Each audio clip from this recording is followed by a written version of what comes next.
마가복음 1장 16절부터 34절에 있는 말씀까지입니다.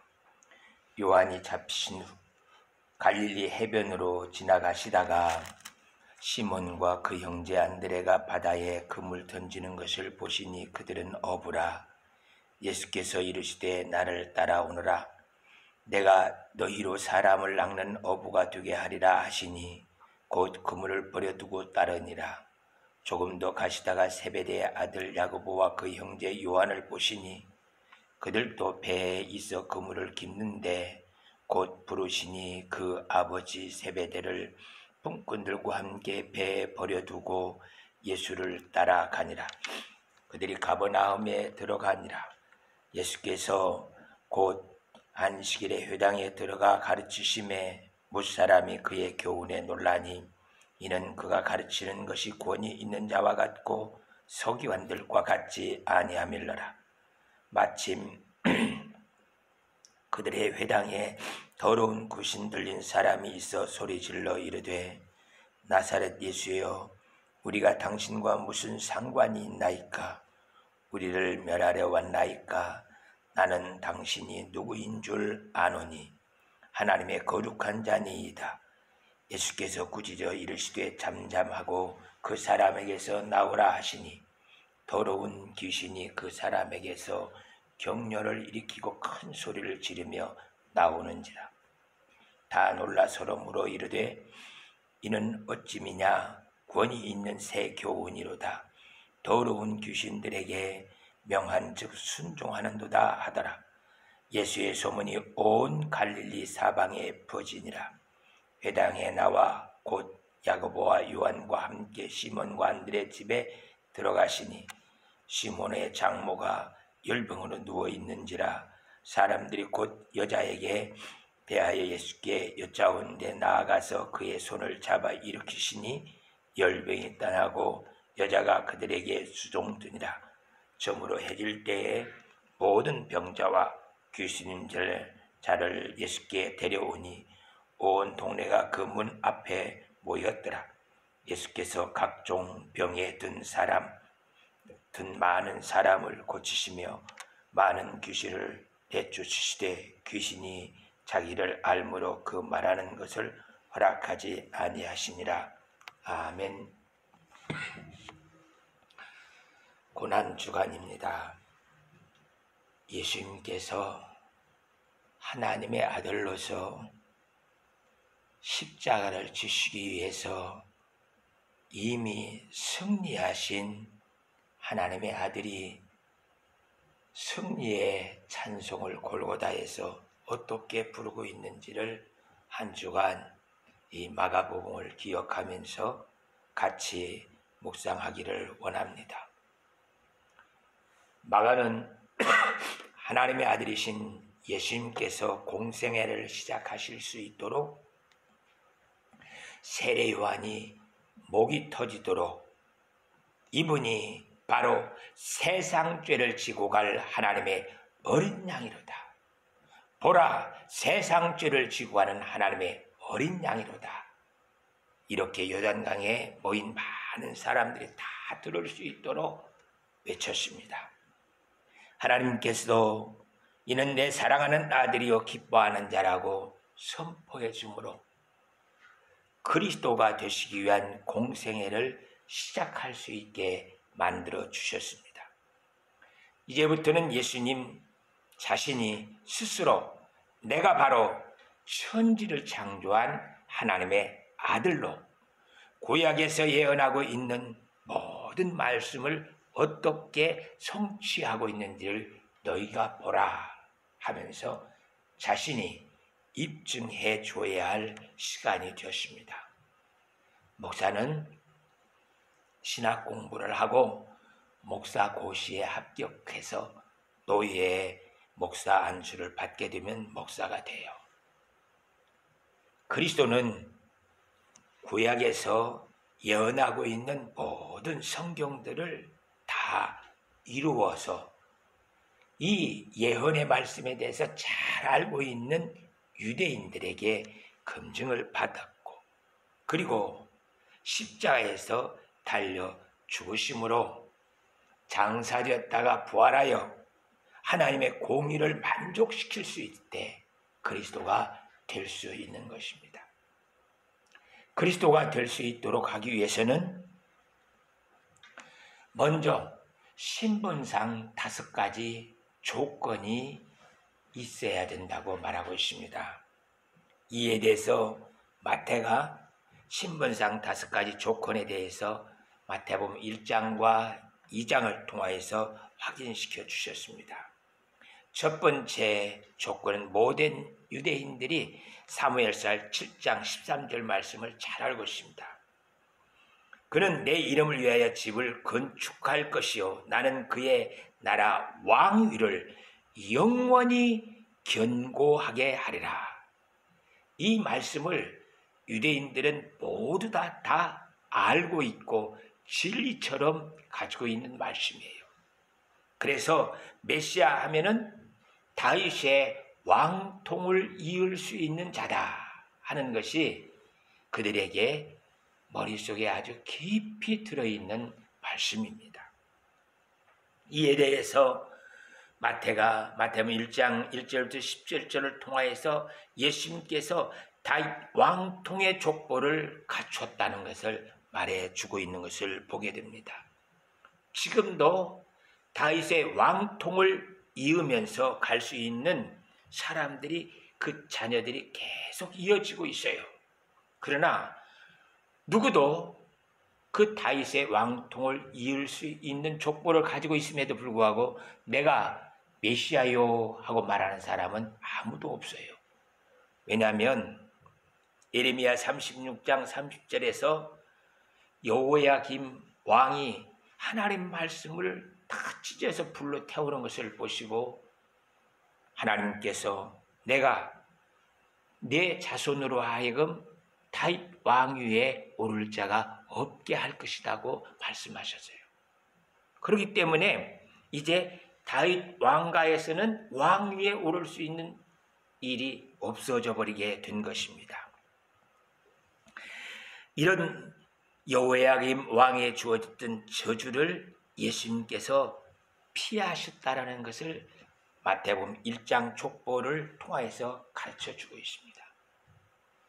요셉을 통하여서 예수님께서 탄생하신 것이 아니라 그건 호적상 족보이고 예수님은 실제로 이 다윗의 혈통 솔로몬 요셉을 이어오는 그 족보를 통하여서 탄생하지 아니했다는 것을 1장, 2장을 통하여서 가르쳐주고 있습니다. 이에 대해서 누가복음 3장 족보에서 다윗 왕위에 오를 수 있는 솔로몬 말고 나단이라는 아들을 통하여서 헬리의 딸 마리아가 성령으로 예수님을 잉태하여서 낳았다고 말씀해 주므로 이 여호야김 왕에게 주어졌던 저주가 예수님에게 주어지지 않고 다윗 왕의 그 혈통이 예수님에게 주어져 있다는 것을 말씀해 주고 있습니다. 그래서 호적상 족보, 혈통상 족보 이 두 족보를 예수님께서는 가지고 탄생하셨어요. 누구도 이 두 가지의 족보를 가지고 있지 않으면은 내가 메시아요 할 수가 없습니다. 재림주도 마찬가지예요. 올라가신 예수님께서 다시 오시기 때문에 재림주도 내가 바로 다윗의 왕통의 호적상 족보와 혈통의 족보를 같이 가지고 있다고 말을 해야 돼요. 그렇지 않으면 그 사람들은 다 이단일 뿐입니다. 두 번째 메시아가 갖춰야 할 신분상 조건은 이사야 7장 14절 보라 처녀가 잉태의 아들을 낳을 것이요 그 이름을 임마누엘이라 하리라고 예언한 말씀대로 예수님께서 탄생하셨다고 마태복음 1장 18절에서 25절 말씀을 통해서 입증해 주고 있습니다. 예수님 한 분 외에는 성정으로 동정녀에게서 탄생할 사람이 없어요.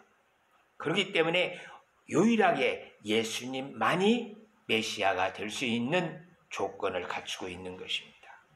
세 번째 갖춰야 할 신분상 조건은 에스겔 34장 23절, 미가서 5장 2절에 있는 말씀대로 유대 땅 베들레헴에서 탄생하셔야만 그리스도가 될 수 있습니다.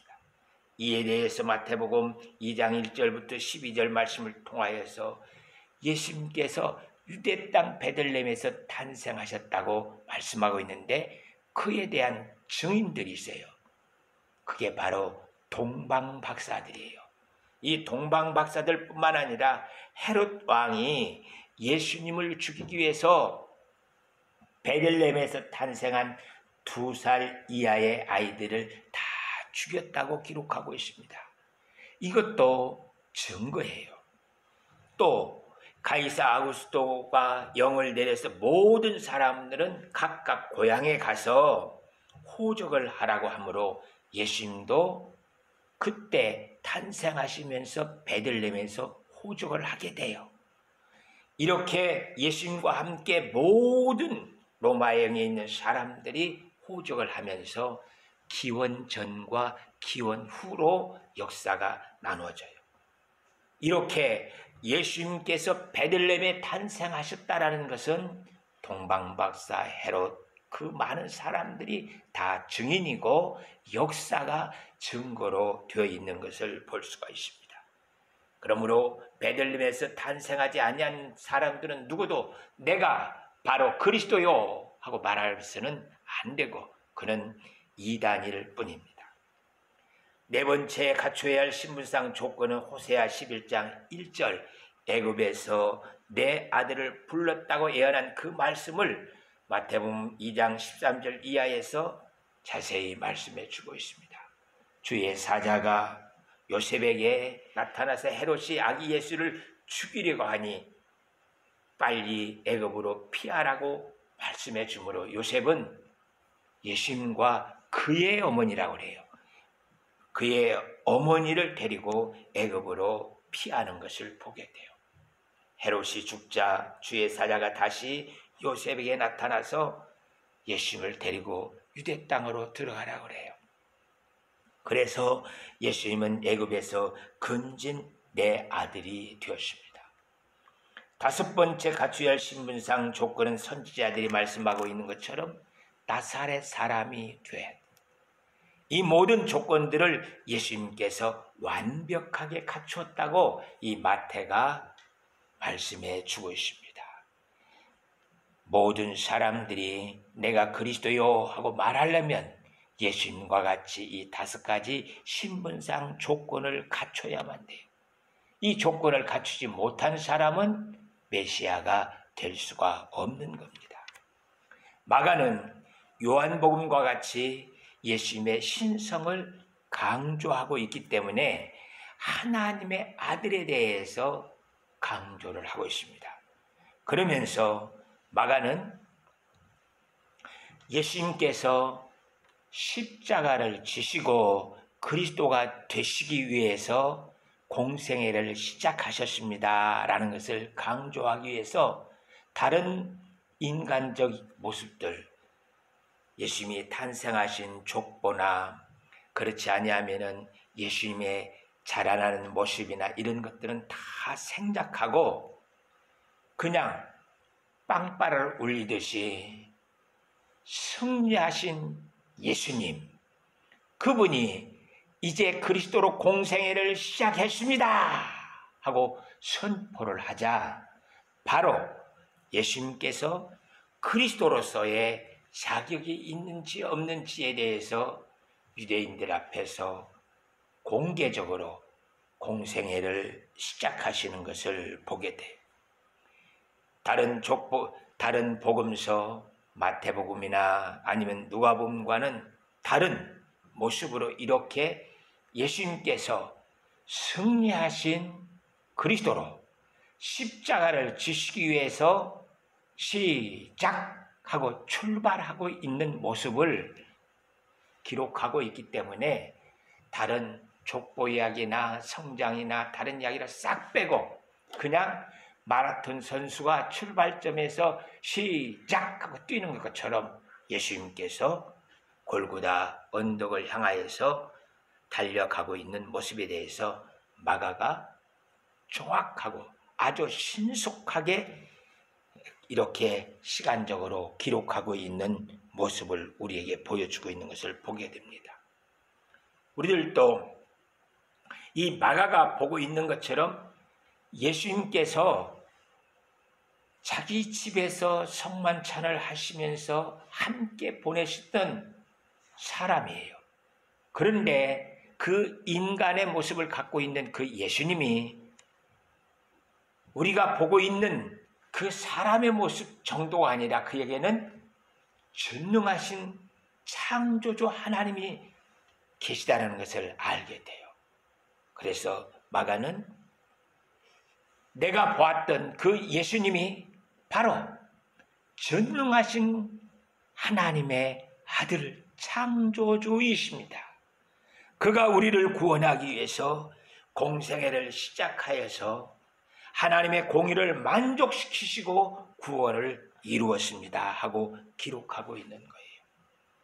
우리들도 마가와 같이 그냥 성경에서 우리에게 들려주는 이야기 정도가 아니라 실제 살아계신 하나님의 역사를 볼 수 있도록 성령님 내 눈을 열어서 나도 마가처럼 예수님이 하나님의 아들 전능하신 창조주이심을 알게 하여 주옵소서. 그가 나를 위해서 십자가에 달려 죽으신 것에 대해서 알 수 있도록 성령으로 이 마가복음을 관통할 수 있게 내게 은혜를 베풀어 주옵소서 기도하면서 이 마가복음을 대해야 할 것입니다. 예수님은 먼저 시몬 베드로와 안드레를 제자로 선택해요. 고기를 잡게 하시면서 내가 바로 온 세상을 창조했고 지금도 바다를 다스리고 어디에 고기가 있는지를 다 알고 계시는 창조주 하나님이신 것을 그들에게 보여주시면서 나를 따르라 하고 말씀하고 있습니다. 이 시몬 안드레는 예수님이 그 한 사건을 통하여서 창조주 하나님이신 것을 알고 모든 것들을 다 버리고 예수님의 말씀에 예하고 따라가는 모습을 보게 돼요. 뿐만 아니라 세베대의 아들 야고보와 그의 형제 요한도 고기를 잡고 배에서 그물을 깃고 있는데 나를 따르라 하니까 그들은 바로 이분이 나의 스승 아니 나의 구원자 전능하신 하나님이라는 것을 알고 예하고 바로 따르게 되어지는 것을 보게 됩니다. 가족이 있고 생업터전이 있는데 지나가는 어떤 청년이 나를 따르라 한다고 따라가겠습니까? 근데 그들은 로버트 콜만이 주님의 전도 계획 속에서 그 속에서 그들에게 쓰는 메시아에 대한 열망이 있었다고 말하고 있습니다. 늘 우리에게 메시아가 왔으면 좋겠다. 어서 빨리 오시면 좋겠다라는 그 간절한 소원이 있었기 때문에 예수님께서 나타나서 나를 따르라고 할 때 이분이 내가 기다리던 그 메시아는 것을 쉽게 알아보고 예수님의 말씀에 순종하며 따랐습니다. 그들은 자기들의 경험과 지식 그 모든 것들을 다 땅에 내려놓고 오직 말씀에 순종하면서 그 하나님의 말씀에 아멘하고 따라가는 모습을 우리에게 보여주고 있습니다. 특별히 베드로는 아무 생각이 없는 사람처럼 예수님의 말씀에 순종하고 그 말씀에 따라서 살아가는 모습을 보게 돼요. 사람이 어떻게 물 위를 걸을 수가 있어요? 특별히 이 베드로는 고기 잡는 어부였기 때문에 바다 위를 사람이 걷는다는 것은 상상할 수 없는 일이에요. 그런데 예수님께서 물 위에 걸어오시는 것을 보면서 나도 걸을 수 있게 해달라고자 예수님이 걸어오라 하니까 그가 바다 위를 걸어요. 자기의 생각과 자기의 경험 그 모든 것으로는 그럴 수가 없지만은 내 앞에 서 있는 저분이 창조주 하나님, 전능하신 분인 것을 알고 있기 때문에 내 생각과 경험 그것은 아무 의미가 없고 그냥 내가 예수 그리스도의 말씀에 순종하면 그대로 된다는 것을 알고 있었기 때문에 베드로는 바다에 내려서 무리를 걷게 되었던 것입니다.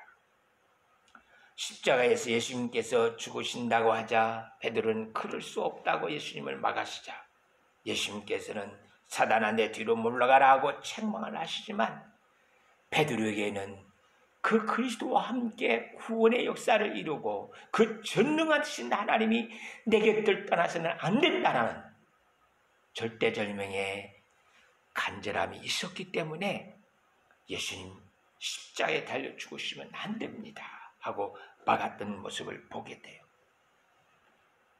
무리들이 예수님을 잡아가려고 겟세마네 왔을 때에도 베드로는 안 된다 하면서 칼을 빼서 말구의 귀를 잘라버리는 모습을 보게 돼요. 이렇게 주를 향한 그 열정과 간절함이 늘 마음속에 사로잡고 있었기 때문에 베드로는 예수님을 향하여서 주는 그리스도요 살아계신 하나님의 아들이십니다 하고 이렇게 고백할 수 있게 된 것을 보게 돼요. 베드로, 안드레, 야고보, 요한 이들은 자신들과도 상의하지 않아요. 의논하지 않고 그냥 주의 말씀이 있자 그들은 그대로 배와 그물을 버려두고 예수님을 따르는 그 열정, 그 모습을 보게 됩니다. 그래요. 우리들도 예수님이 누구신 줄을 안다면 이 제자들처럼 그 모든 상황들, 지식들, 경험들을 다 내려놓고 주는 전능하신 하나님, 나를 구원하러 오신 구세주이십니다 하고 따를 수 있게 되어지면서 하나님의 전능하심을 예수님 말씀하신 것처럼 나보다 너희가 더 큰 일을 이룰 것이라고 하신 그 말씀대로 더 큰 능력을 가지고 살아갈 수 있게 되어지는 것을 보게 돼요.